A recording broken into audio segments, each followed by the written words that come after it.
بنی اسرائیل میں ایک شخص رہتا تھا جس کی بیوی بہت خوبصورت تھی، جس پر وہ اسرائیلی فریفتہ تھا۔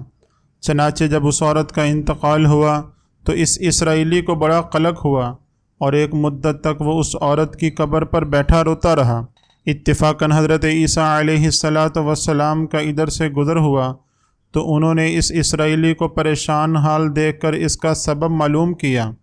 جب اسرائیلی نے اپنا واقعہ بیان کیا تو حضرت عیسیٰ علیہ السلام نے دریافت فرمایا، کیا تو چاہتا ہے کہ میں اس کو تیرے لیے زندہ کروں؟ اس نے عرض کیا، حضور یہی چاہتا ہوں۔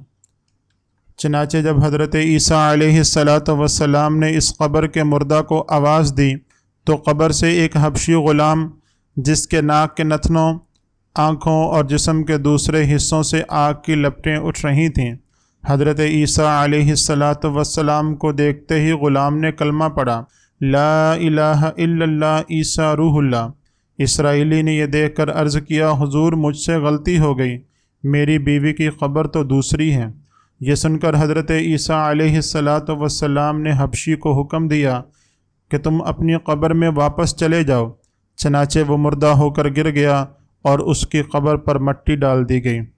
پھر حضرت عیسیٰ علیہ السلام نے اس دوسری قبر کی جانب توجہ فرمائی اور حکم دیا، اے صاحب قبر، اللہ کے حکم سے زندہ ہو جا۔ چنانچہ قبر پھٹی، اس سے ایک عورت سر سے گرد جاڑتی ہوئی باہر آئی، جس کو دیکھ کر اسرائیلی نے کہا، اے اللہ کے نبی، میری بیوی یہی ہے۔ اور حضرت عیسیٰ علیہ السلام کے حکم سے وہ اسرائیلی اپنی بیوی کو ہمراہ لے کر واپس ہونے لگا، مگر عرصہ دراز سے جاگا ہوا تھا۔ اس پر نیند کا غلبہ ہوا۔ اس نے بیوی سے کہا، تیری قبر پر بیٹھ کر روتا رہا، آہوزاری کرتا رہا، بہت تھک چکا ہوں، اس لیے آرام کرنا چاہتا ہوں۔ بیوی کہنے لگی، ہاں آپ آرام کر لیں۔ چنانچہ وہ اسرائیلی بیوی کے زانوں پر سر رکھ کر سو گیا۔ اتنے میں ایک گھوڑے پر سوار ایک شہزادے کا ادھر سے گزر ہوا جو اپنے زمانے کا یکتا حسین تھا، جس کو دیکھ کر شہزادی از خود فریفتہ ہو گئی اور اس کا دل قابو میں نہ رہا۔ اس نے شوہر کا سر زانوں سے نیچے رکھا، فرط محبت اور غلبہ عشق سے مجبور ہو کر شہزادے کے سامنے جا کھڑی ہوئی۔ ادھر جیسے ہی شہزادے کی نظر اس پر پڑی، وہ بھی اس کو دیکھ کر اس پر فریفتہ ہو گیا اور عورت کی خواہش پر اس کو اپنے گھوڑے پر بٹھا کر لے گیا۔ چنانچہ اس کے شوہر نے بیدار ہو کر جب اپنی بیوی کو نہ پایا تو نہایت پریشان ہوا اور اس سے ملنے کی تدبیر سوچنے لگا۔ سوچتے سوچتے آخر اس کے قدموں کے نشان پر چل کر اپنی بیوی کو تلاش کر لیا جو شہزادے کے پاس پہنچ چکی تھی۔ اس کو دیکھ کر اسرائیلی نے شہزادے سے عرض کیا، یہ میری بیوی ہے، آپ اس کو چھوڑ دیں۔ ابھی شہزادہ کچھ کہنے بھی نہ پایا تھا کہ اس عورت نے کہا کہ میں تیری بیوی نہیں بلکہ میں تو شہزادے کی لونڈی ہوں۔ یہ سن کر شہزادہ اسرائیلی سے کہنے لگا، کیا مجھ سے میری لونڈی کو لینا چاہتا ہے؟ اس نے کہا، خدا کی قسم یہ میری بیوی ہے جس کو میرے سردار حضرت عیسیٰ علیہ السلام نے مرنے کے بعد میرے لیے زندہ کیا۔ ابھی یہ گفتگو چل رہی تھی کہ اتفاقاً حضرت عیسیٰ علیہ السلام بھی وہاں پر تشریف لے آئے، جن کو دیکھ کر اسرائیلی کہنے لگا، یا روح اللہ، کیا یہ میری وہ بیوی نہیں جس کو آپ نے میرے لیے زندہ کیا؟ حضرت عیسیٰ علیہ السلام نے فرمایا، ہاں یہ وہی ہے۔ یہ سن کر عورت کہنے لگی، یا روح اللہ، یہ شخص جھوٹا ہے، میں تو اس شہزادے کی لونڈی ہوں۔ حضرت عیسیٰ علیہ السلام نے فرمایا، کیا تو وہ عورت نہیں جس کو میں نے اللہ تعالیٰ کے حکم سے زندہ کیا تھا؟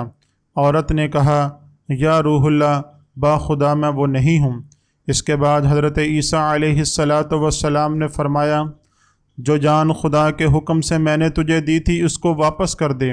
یہ سنتے ہی وہ عورت پھر مردہ ہو کر گر پڑی اور حضرت عیسیٰ علیہ السلام نے فرمایا، جو شخص ایسے آدمی کو دیکھنا چاہے جو کافر مرا تھا اور زندہ ہو کر ایمان لایا تو وہ اس حبشی غلام کو دیکھ لے جو پھر ایمان کی حالت میں مرا، اور جو کوئی ایسے شخص کو دیکھنا چاہے جو مومن مرا تھا پھر اللہ نے اس کو زندہ کیا، وہ کافر ہو کر حالت کفر میں مر گیا تو وہ اس عورت کو دیکھ لے۔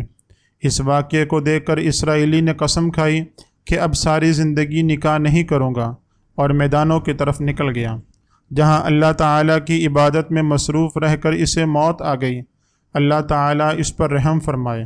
نبی اور رسول کے اقرار و انکار کا نتیجہ اس حقائق سے ظاہر ہوتا ہے، اور ہمیں سبق ملتا ہے کہ کامیابی اپنے نبی صلی اللہ علیہ وسلم کی اطاعت اور محبت سے ہی مل سکتی ہے۔ چنانچہ ہمیں بھی چاہیے کہ ہر حال میں اپنے نبی صلی اللہ علیہ وسلم کی اطاعت کو سامنے رکھیں، چاہے دل مانے یا نہ مانے، لیکن نبی کریم صلی اللہ علیہ وسلم کے طریقوں کو لازمی اپنایا جائے۔ اللہ تعالیٰ اس واقعہ سے سبق حاصل کر کے عمل کرنے کی توفیق عطا فرمائے۔ آمین یا رب العالمین۔